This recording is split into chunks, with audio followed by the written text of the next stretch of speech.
এবারে মনোকিনিতে বোল্ড ছবি শেয়ার করতেই বডি শেমিংয়ের শিকার এনা।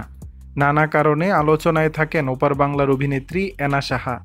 বিশেষ করে নিজের খোলামেলা পোশাক ও সাহসী অবতারের কারণে বারবার সংবাদের শিরোনাম হন তিনি। ভক্তরাও জানেন সুযোগ পেলেই ঘুরতে চলে যান এনা। যেমন সম্প্রতি দুবাইয়ে অবকাশ যাপনের জন্য গেলেন অভিনেত্রী। এর আগেও একাধিকবার মরু শহরে গেছেন তিনি। সোশ্যাল মিডিয়ায় সেই মুহূর্তগুলো শেয়ার করেছেন অনুরাগীদের সঙ্গে।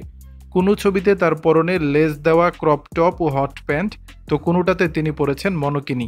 কয়েকটি রিল শেয়ার করে ক্যাপশনে লিখেছেন, প্রতিদিন একটি ছোট্ট জীবন, প্রতিদিন জেগে ওঠা একটি ছোট্ট জন্ম, প্রতিটি সকাল একটি ছোট্ট যৌবন, প্রতিটি বিশ্রাম এবং ঘুমাতে যাওয়া একটি ছোট্ট মৃত্যু। বিচ ওয়ারে বোল্ড লুকে রীতিমতো নেট পাড়ায় আগুন ঝরাচ্ছেন টলিউড নায়িকা। অভিনেত্রীর ভক্তরাও প্রশংসা করেছেন তার সাহসী লুকের। তবে বরাবরের মতো ট্রলিংয়ের মুখেও পড়তে হয়েছে এনাকে। কমেন্ট বক্স ভরেছে কটু কথায়, এমনকি বডি শেমিং করতেও ছাড়েননি নিন্দুকেরা। বডি শেমিং যেন বর্তমানে নয়া ট্রেন্ড হয়ে গেছে। তারকা থেকে সাধারণ মানুষ বিভিন্নভাবে অভিযোগ তোলেন চেহারা, শরীরের গঠন নিয়ে। ওজন বাড়ায় বারবার ট্রোলড হয়েছেন শুভশ্রী গঙ্গোপাধ্যায়, শ্রীলেখা মিত্র, স্বস্তিকা মুখোপাধ্যায়ের মতো নায়িকারা।